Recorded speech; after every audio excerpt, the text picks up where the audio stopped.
Good morning. How's everybody's breakfast this morning? Good deal, good deal.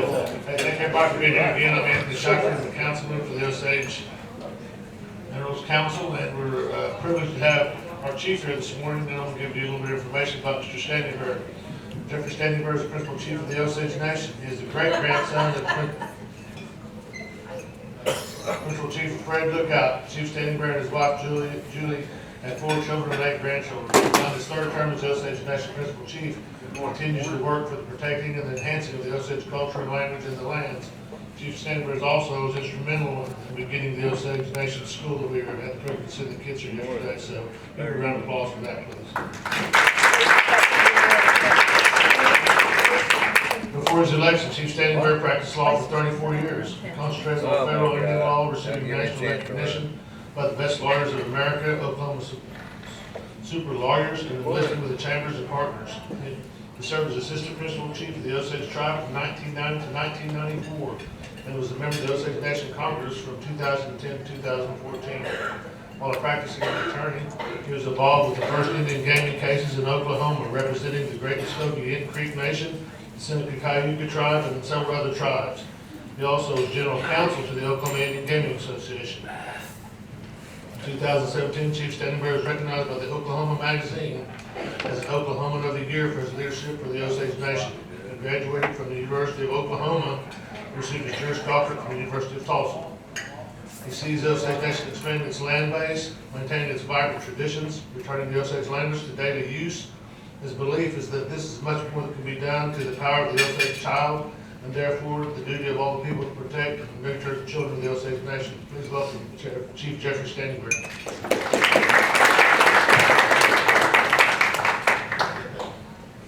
Let me get that one on you. Well, thank you all for coming, and it's, I was looking at revenues coming into our nation through our gaming operations. This is a brand new casino, so the numbers aren't in on this one or Bartlesville. And then I was looking at, from the sources I was looking at, the numbers coming in to the, or from the Osage Mineral Estate, and just in general, and I didn't get into all the breakouts on that. But it showed me as that the mineral estate is, well, we cry around about it all the time. I know I do, about production going down, and all the issues and the federal regulations that are proposed and put on us. But there's a lot of money going on through here, a lot. And so I'm not going to do anything technical. You've got Bill Lynn here with the Osage Minerals Council that I always call for, I think I've called him twice this week already on questions, and so many of you that are more familiar with the geology and how this works than I am. But I can tell you from where I sit as the chief executive of the Osage Nation, federally recognized tribe, that we have been trying since I've been chief 8 years ago. We've been trying to find a way to have the Osage Nation govern its own property without fear of losing our federal trust status. And that may sound like difficult, and there's some people that know that it is not our goal, it should be anybody's goal, to create 3 layers of bureaucracy. We have federal, we have state, and we have the tribal. And the interplay between these forces causes confusion, and there are not a lot of satisfactory results, in my mind, for the Osage, who own this mineral estate, and the head rights, the beneficial interest, as most of you know, the right to receive income, is determined by the provisions of the 1906 Act and amendments to that, which have occurred over the years. Now, these amendments have not been consistent or clear and I believe you have some speakers on that tomorrow. Some of the details there, so if you have your questions about those amendments.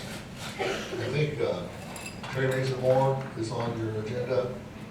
She's general counsel to the chief's office. And Wilson Pipestem, who is an attorney who's done some work for the Minerals Council. He can talk about more of that. We don't want to get into a place where we have too much regulation. That doesn't help anyone. But how do we, as owners of this, how do we assert our authority over our own property? You know, we know there's some real strange twists in the Osage laws that allows almost a third of, or 30% of our head right interests to be owned by non-Osages. We understand of the 25,000 Osage people, the numbers always Bill correct me, about 6,000 have a head right interest. And how that's happened, it's a long, boring story, but at the end of the day, it's just a set of federal laws that allow Oklahoma laws to govern Osage property. Well, I've been trying to find a way to have Osage property governed by Osages, but internally we have to decide how that's power or authority is spread between the day-to-day management, which in our Constitution in 2006, the year 2006, is the realm of our Osage Minerals Council. How do we compare those activities with the Environmental Protection Office of the Osage Nation? And because there are certain federal laws that are so new, tribes haven't really pushed into the area, there are federal laws that allow the tribes to take over a lot of the day-to-day functions of the Bureau of Indian Affairs through what's called self-governance. And we have a self-governance program, and that's all based on a 1975 law, and it's been carried out by different tribes in different ways. Then we have, some of you know, in 2018 in December, President Trump signed into law some laws which allow the tribes to take over regulatory functions. And one of the advantages would be every time a federal official makes a decision on our property, that's considered a federal action. And then anybody within that realm of bureaucracy that makes federal decisions at that level that are appealable to the next level, actual final decisions, or even prior to that happening, when they're on their way, has to kick in the National Environmental Policy Act. So NEPA is kicked in. And so next thing you know, everyone's talking about how to write regulations to get around all this NEPA. Because what we did right over here on the non-day-to-day operations, we work on the surface. So what we did was we took the counterpart of these mineral laws and called the Hearth Act. And what we do now is any commercial leases or other encumbrance, we can go ahead under the Hearth Act of the Osage. And Terry Mason-Moore actually worked on that for us, along with David Mullen in Washington, D.C. We got that approved by the Department of Interior, our Hearth Act, for the surface. And so what we do, after the lawyers and the real estate department takes a look at what's going on, and they bring the lease to me to sign, I'll go ahead and sign it, and that's it. And where's the environmental, where's the federal action? It's not there. Except for the environmental of the Osage Nation. Our Natural Resource Department does all the environmental. And so the Taro amendments to the Energy Act Act is the counterpart, it's the subsurface partner to the Hearth Act. We've been doing the Hearth Act now several years. So we do it all without federal decision making, because the big federal decision was to approve our Hearth Act plan. And we got that done, and that's all we need to do. We can work it amended, but we don't go back and kick in federal actions, federal decisions, because that kicks in NEPA. So we just stay away from that. And it's not that hard to do. However, you start using other federal laws, not regulations, laws, and some people start getting spooked and say, oh no, we'll gripe about PIA, we'll gripe about that, but we're not going to do anything really to change it. So internally, the Osage, that challenge is before all of this. I intend to keep pushing that challenge through the rest of this term, that we must properly and efficiently manage our mineral estate. And that means we need to empower our Minerals Council. They don't generate enough money to run a staff, but then that's by regulation. But we've got to find a way to commit funding in an agreed upon system that will allow our mineral estate to be efficient and thrive and take away all this authority that came from somewhere. They all say 1906 Act. I don't think 1906 Act is the place to blame. But we've already got federal laws on the books. We can go ahead and take care of this. But it takes political courage to say we want the federal government to step aside legally under federal law. And it's not in conflict with the 1906 Act. And I want to keep pushing that, because if we had these kind of laws in place in 1910, we'd be in a different world here. But we didn't. We let the federal government set up these laws and make decisions. Bureaucrats make decisions on our property. Now, our partners came in, and you guys, and you folks, we got to have you to do this. But you got to stay out of our politics. That's a big rule. I was just talking to one young lady here about what Pueblos, Navajos. I've done that. You got to stay out of the politics. Now, we'll sort it out eventually.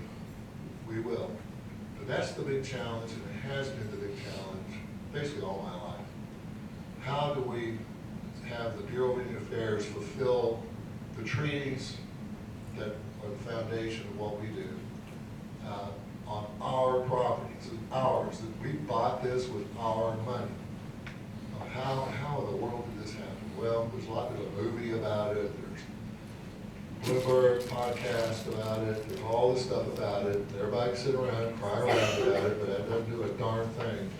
What we need to do is figure out how do we get this place cleaned up legally and in a regulatory structure.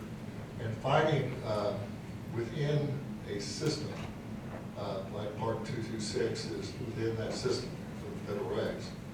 That's not going to change much. You're playing on their home field, you never get the ball.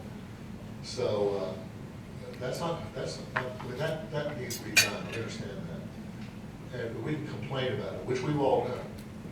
But the real change is the structure of it, and there's federal laws to allow that to happen. So on the regulatory side, after the laws are implemented, I went out, as you heard, I was in gaming for many years, and we did reach out the tribes to our vendors and contractors, and it was a negotiated rulemaking process as we wrote the regulations on Indian gaming. Kept them as thin as possible. That was the big deal.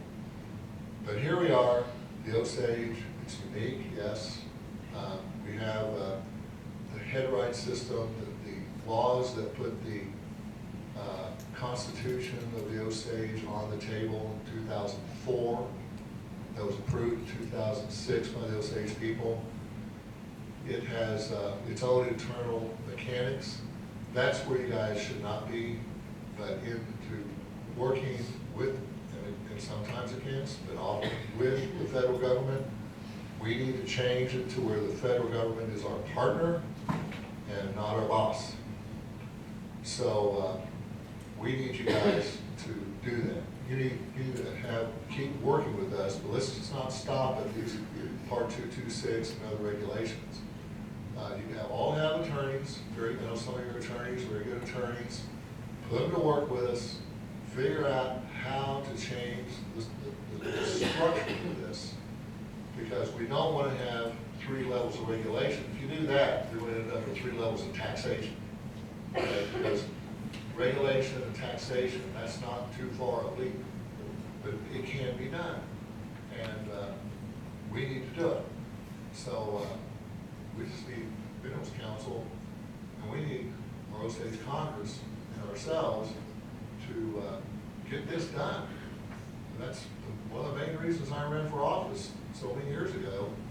I got tired of growing up and watching BIA saying, if grandma could take some of her headright money out of the account, I'd drive her up there. And she made an application, we was there all day, so we'd go buy a lawnmower with some vendor that we never even talked to.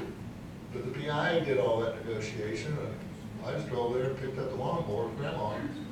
You know, and this is all through high school and college. And I'm thinking, you know, that's how we grew up, that's how it is. But we've come a little ways from there.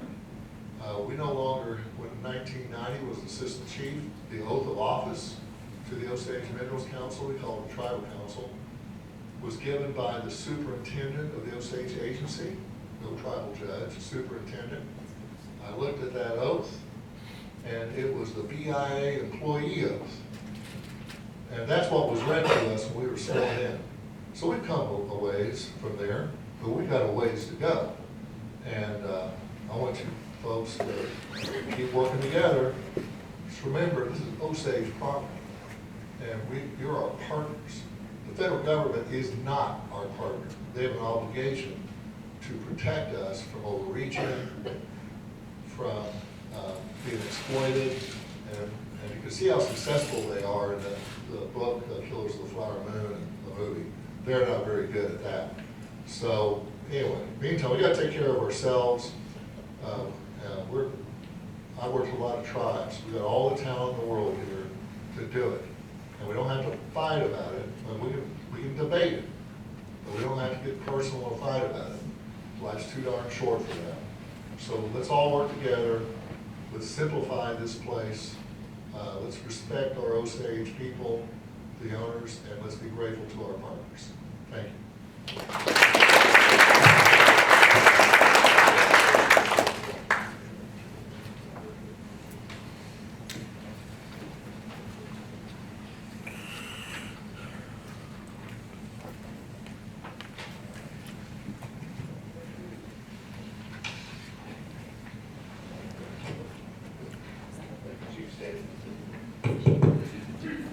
Thank you, Chief Standing Bear. Moving on.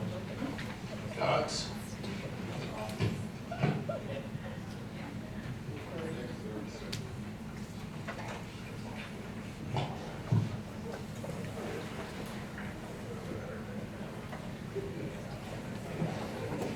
All right, next up is Nick Heyman. We'll find Nick's information in here.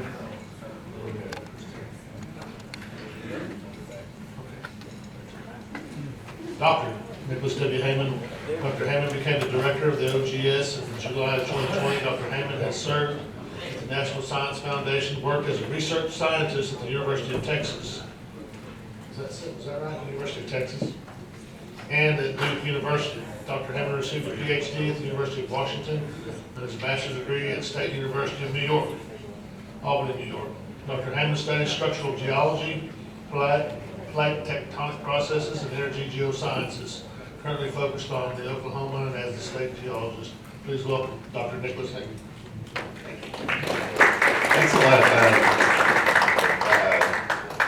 I'll make this talk available. It's kind of a mixture of kind of entertaining 101 geology, kind of make us all humble. I mean, Chief Standing Bear does that very well. This is making us humble in the face of Earth history.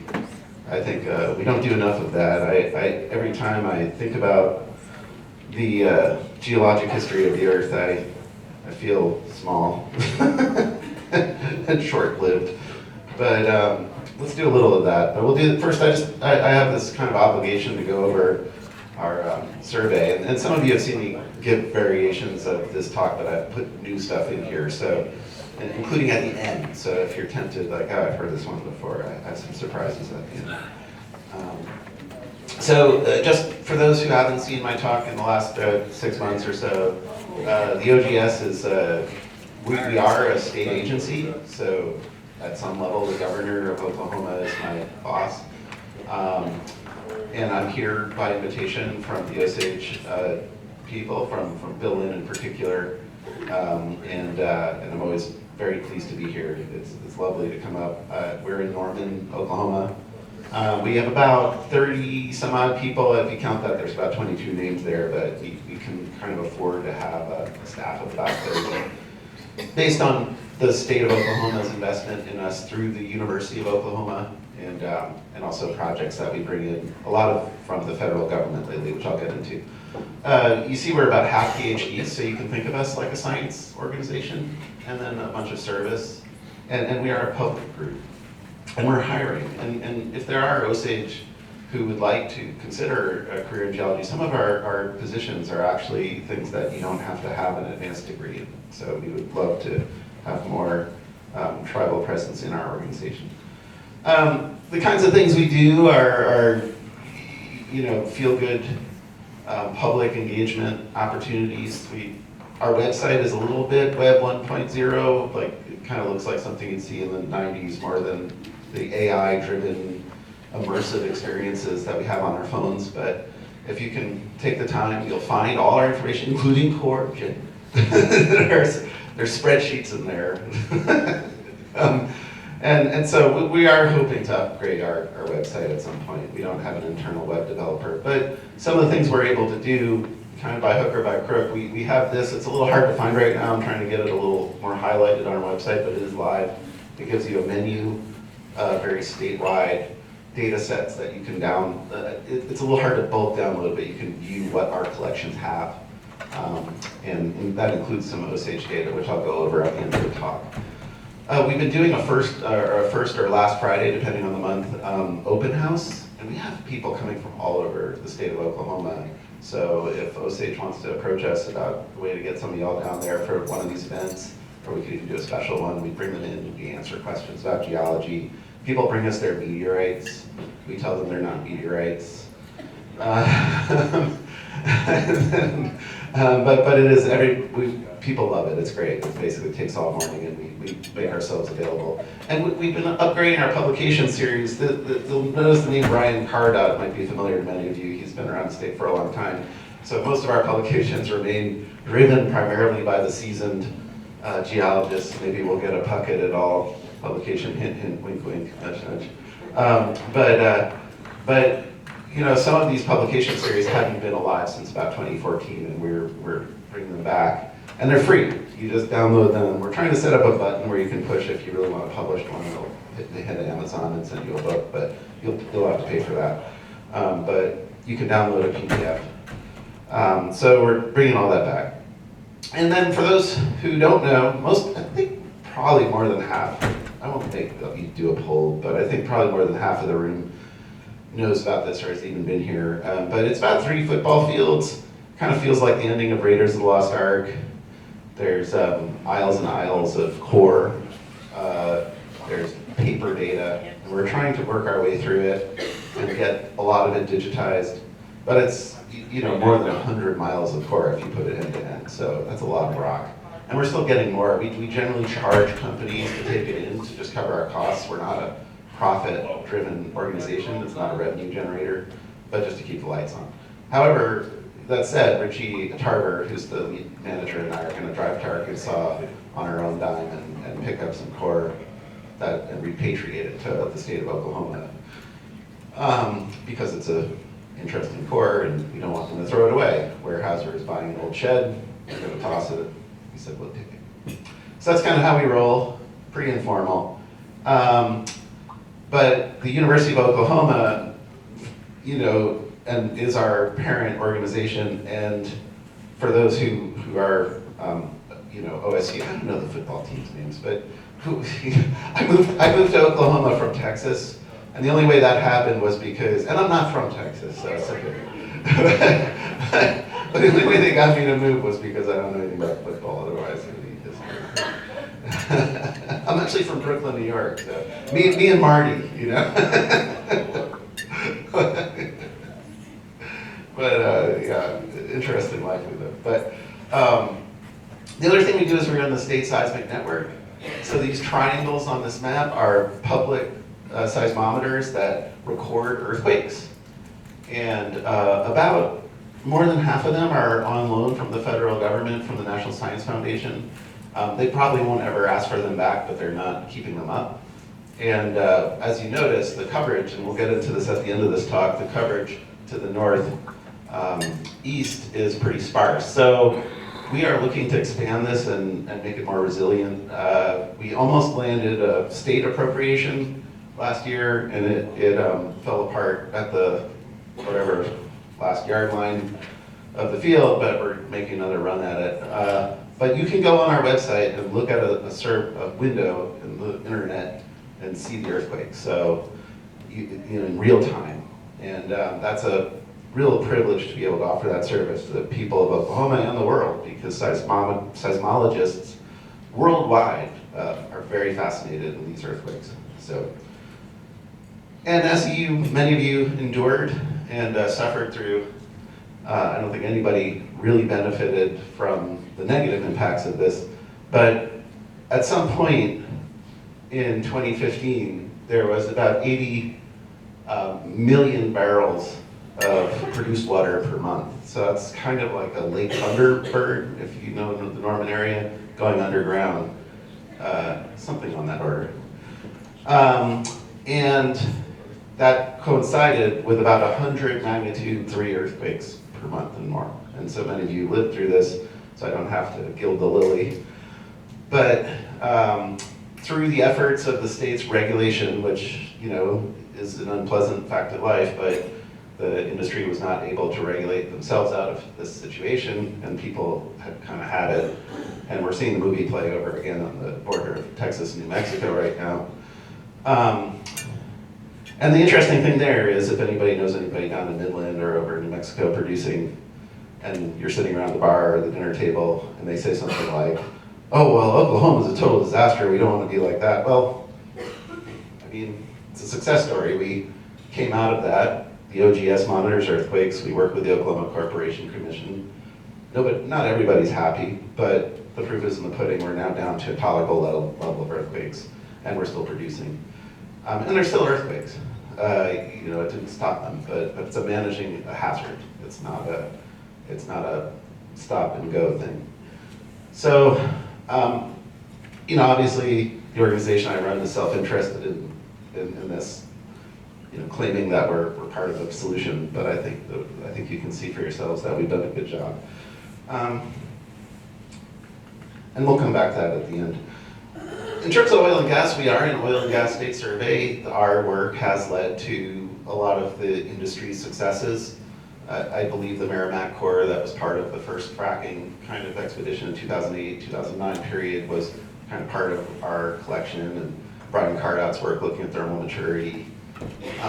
The petroleum engineering advances out of OU and OSU, Jim Puckett's work and others to the north, all fed into that. It's a group effort, but the result is this sort of century scale history of production, and the OGS's publication that gives us a visualization of oil and gas production, the red being primarily your big Anadarko gas fields, and things like that, and the beige kind of brown color being more or less your scoop and stack. So let's move on. And I think it's a little cartoony, and we're going to talk about this next because I feel we don't often stop enough and kind of enjoy the geology and the tectonics of it all and give ourselves a sense of this. But this is more or less a cross-section going across the state into the Anadarko Basin and down to the Wichita. And this is 40,000 feet, right? So most parts of the world, if you're at 40,000 feet in depth, you're in the deeper crust of the earth. You're not in the sedimentary section. If you go to the Grand Canyon, it looks very impressive. I don't exactly know the thickness of the Grand Canyon section, but I want to say a couple thousand feet at most. And at places much less, where you see the Vishnu schist and all those beautiful rocks at the bottom that you could go and, here you're as deep as the plane is flying, a high flying plane, and you're still in the sedimentary layers of the earth. And so that gives us a resource in the state of Oklahoma of a lot of real estate under the ground to think about places to put stuff, places to get stuff, and we shouldn't forget that. So how did I get that way? Bill and I often talk philosophically about the age of the earth and our thoughts about climate. And so what follows is respectfully just offered as a 101, not even, I mean, this could be a high school or a science class, but it's based on what geology does, right? So if you don't believe this, that's okay, but this is just what our science tells us. And really what we think about, whenever I think about the age of the earth, or when I talk to school kids, I always talk about the Eiffel Tower, though it's probably not the best analogy because not everybody's been to the Eiffel Tower. It's not that tall, but I think most of you know what it looks like. And essentially, if we think about when people have been wandering around, the famous quote is, it's the paint drying on the top of the Eiffel Tower, right? So if all of their history is the Eiffel Tower, we're just that paint drying at the very top. And I see a fair amount of gray hair out there. I'm catching up with you, and I know that this is not a comforting feeling necessarily, but it is reality that human beings just occupy this very surface layer. It's interesting, even geologists tend to lose sight of this. People who do this for a living kind of forget this, but the sort of ancient time we call the Hadean, like Hades. It's the time that things were not very cooperative on the planet for life. And there's debates about this in the science of when life began and this sort of stuff, but you can kind of think of that as like a huge chunk of the Eiffel Tower. It's sort of the whole buttress at the bottom, if this is time. And all this stuff of these exotic names, Cambrian, Ordovician, Silurian, Devonian, et cetera, is really only that kind of top little carapace. And then everything in between is what's called a Phanerozoic, which is very important, but not necessarily what we see a lot. So it's an impressive thing. I mean, and what's even more impressive is that we knew more or less as human beings about this by the end of the 1700s, early 1800s, but it was only through dating of uranium series isotopes in minerals that we got the times specified. But it's kind of, and that of course was a 20th century thing. And if you think about, say, plate tectonics, so we were in Vietnam fighting a war with advanced sophisticated machinery before people really knew the plates moved on the earth, which is kind of maybe sad, but also somewhat humbling. I don't know if this will work. We don't have to do this. I think I'll skip the movie, but I'll share this talk, and if you want to click the YouTube, you can go to YouTube, and there's this guy, Chris Scotese, puts out very nice, there's a few of them, but that's one that I like that shows this sort of stuff. And I think the point is that if you think about Oklahoma, I'm sure Shane will reprimand me for not putting Oklahoma quite in the right place in the Pennsylvanian, but it was kind of more over there. But the point of the matter is the earth looked different, right?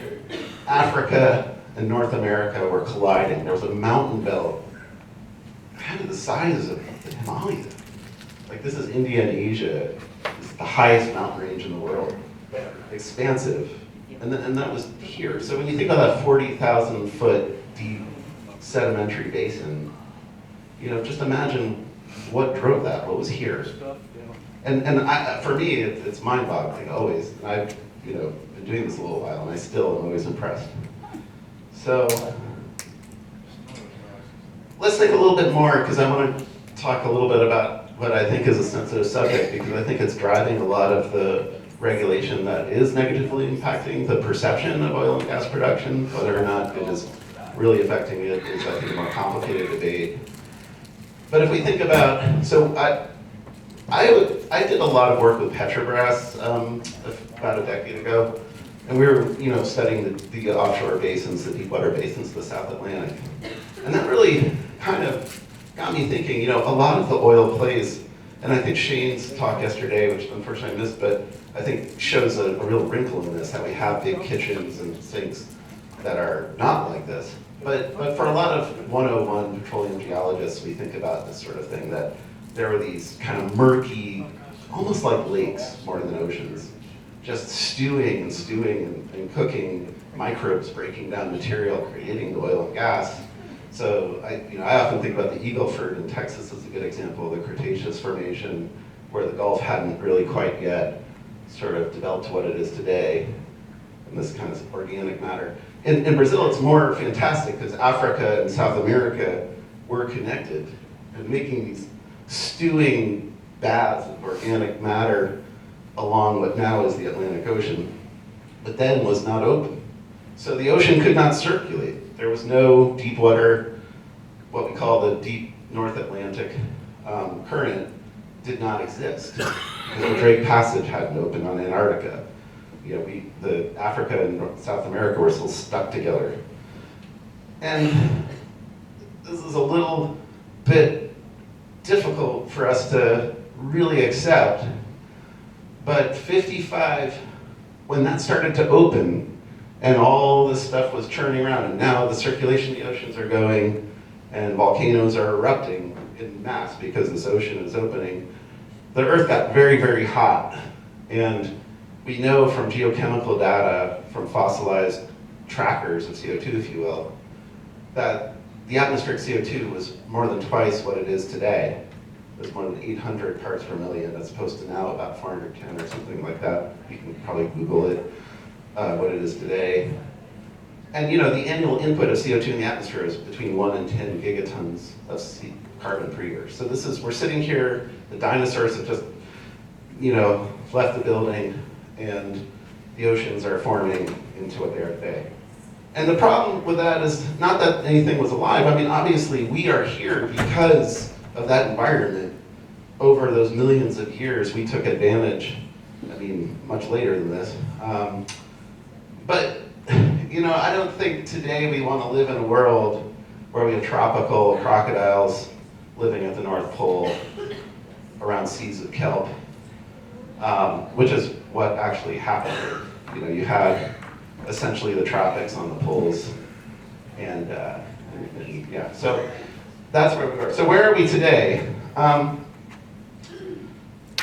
The data are probably not as good as scientists would like, but I think we're fairly convinced that atmospheric CO2, this is gigatons of carbon on the left, and this is years, that by 2010, we saw this CO2 enhancement in the atmosphere.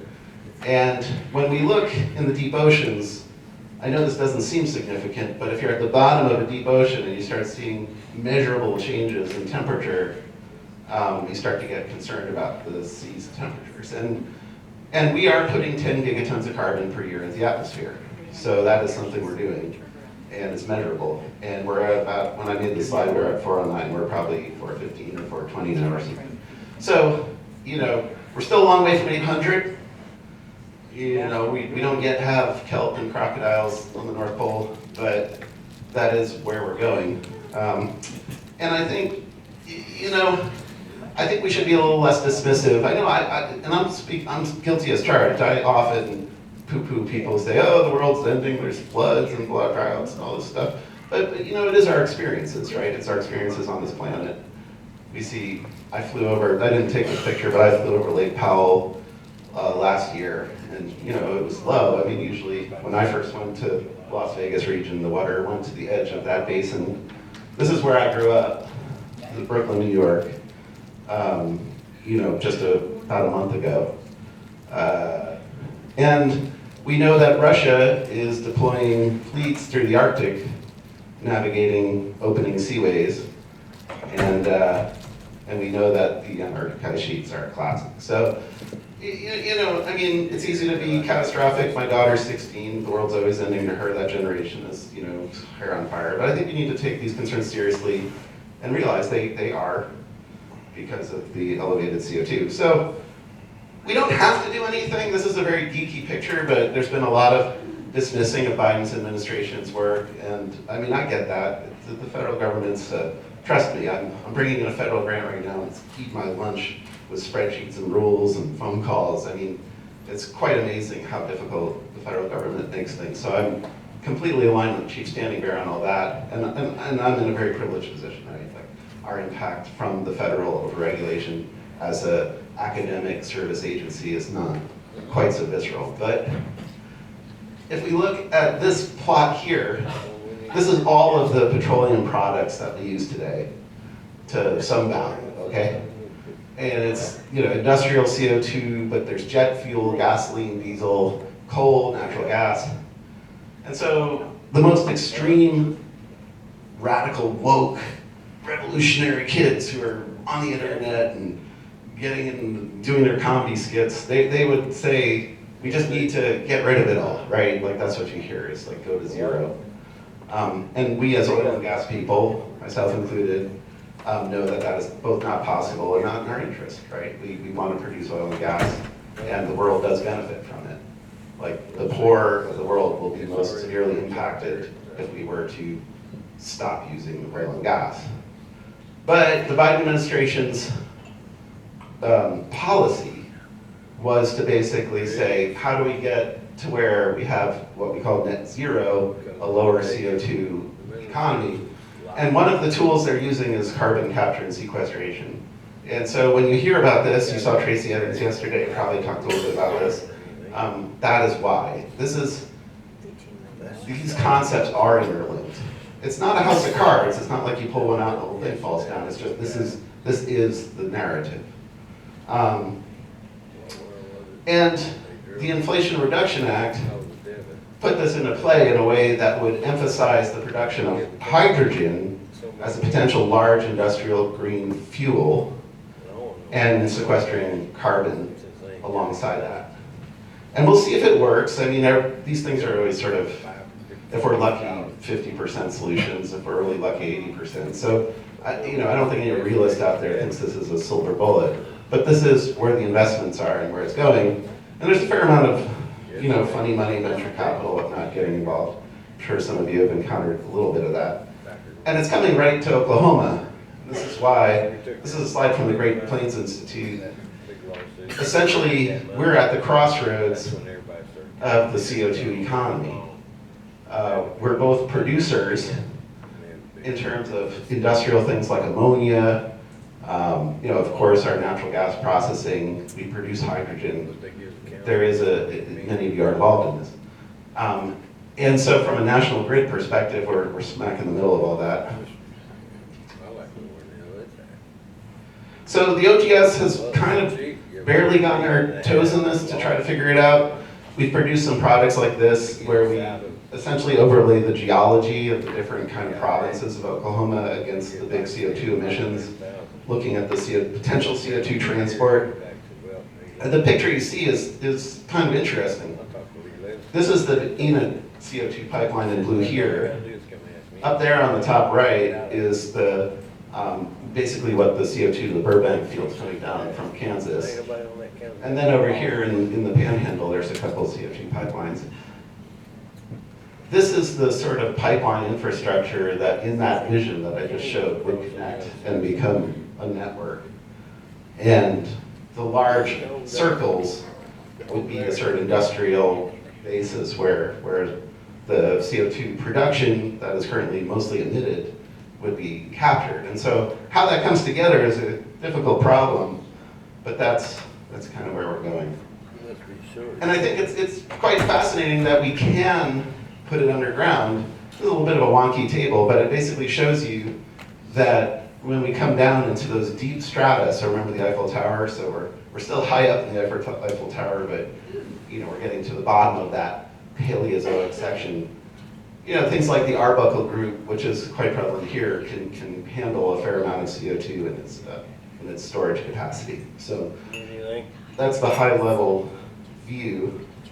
Anyway, I'm gonna shift gears. I think that was probably getting a little intense for the morning, but hopefully entertaining in a kind of interesting way. So OGS does have a lot of Osage data. Again, I'll make these slides available, but I did a little back of the envelope calculation of our Osage data about 6 months ago. And we do have several collections that are from this area. We have about 326 different cores, about 3,000 cutting samples. We have a lot of maps, probably up to over 500 maps that are relevant. Getting into all those data and what they are is a little difficult, but to give you a map perspective, this is from that well viewer.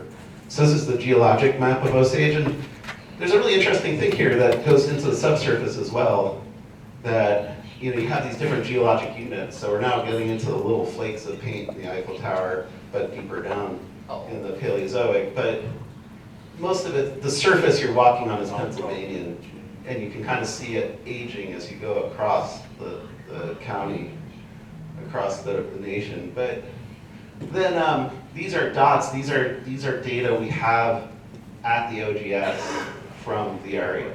And exactly what's in those data, I don't know exactly, but we're trying to get that online where you can click on those little dots and see what they are and access it. And with those tools, hopefully, we all put ourselves in the game I was talking about before. We don't actually have the 3D seismic available in our shop, but we figured out how to get it from BIA for like sort of a year or two here or there through agreements. And then there's of course proprietary data from industry that are out there, but there is several 3D seismic data sets that are kind of housed at BIA, and we would like to work to get those where people can see what's in them more readily, more accessibly, because they aren't apparently proprietary. I don't quite understand the whole configuration of this, but they're there. We've been studying the subsurface pressures with instruments that we put in boreholes, and I think this is an interesting picture because what you see here is the Arbuckles in contour, so minus 2,000, 3,000, 4,000. These are feet as the Arbuckle gets deeper and deeper, going from the northeast to the southwest, like you saw in that weird cross section. So this is that formation at the bottom that we were injecting the produced water into. And these are pressure values that we've been measuring just in well levelers. And what you see is that as you come down towards the sort of scoop stat trajectory from the northeast, the pressures start dropping over time. There's this under pressure, it's very peculiar. But the fluids in the Arbuckle are kind of dropping in their pressure. They might be leaving the system, they might be flowing, it might just be a local strain effect. But what we find is as we go up towards Osage, that isn't the case. Pressures are not dropping routinely here. So that's a sort of fascinating observation. And we've been doing some site work. Ben Madi Malat has this paper. I think it's a little bit controversial on the findings or sort of the methodology, but basically went through a bunch of core at OPIC and also up here, looking at the porosity in the core, trying to see what sort of storage capacities there are for CO2. And lastly, I kept this in for Shane. We've been doing some local site work with seismometers, kind of deployable nodes. And so Jake Walter and his team went up to where that box is. There's Oklahoma City, if you're lost in the geography, and Bartlesville's just off to the right there. And this was kind of at the sort of quasi-requested capture point, but we were kind of curious. Because in the next slide I'll explain, but we were kind of curious what the earthquake story is here. So we deployed these nodes for about 3 months. They're not full seismometers, they don't give us the kind of level of data that we get from a true installed seismometer. And this is kind of interesting. So the argument for Osage, in terms of the seismic hazard, is a little bit simple.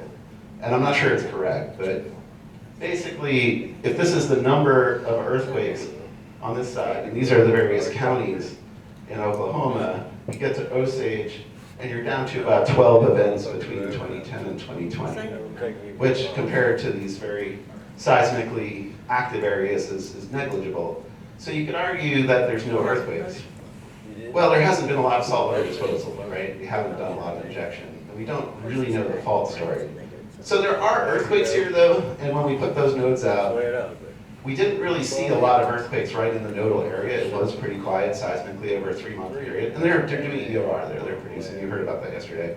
But what's kind of neat is that, well, I should never say things like that because people don't like good things. But as a structural geologist, I think this has got to be, you see these very, very small earthquakes. These aren't things anybody would really feel or anything. I mean, they're way less than magnitude 1, might even be less than magnitude 0 in some cases.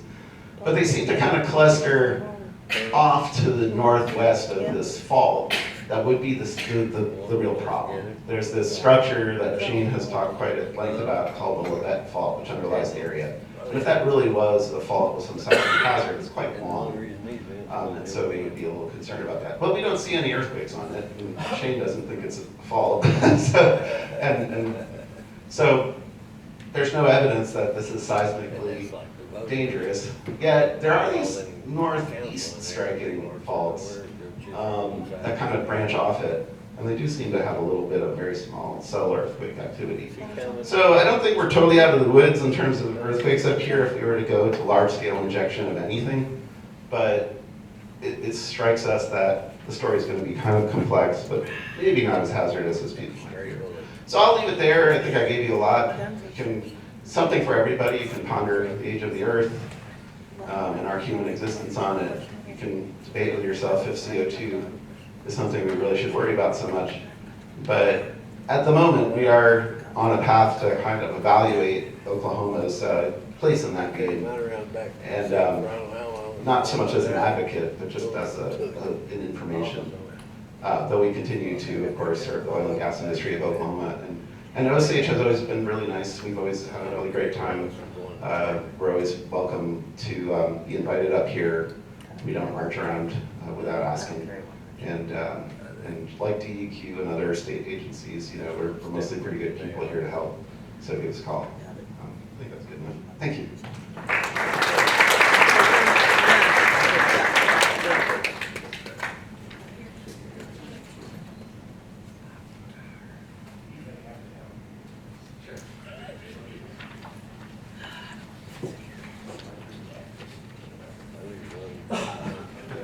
Help Jim get his slides up, so this might take a second.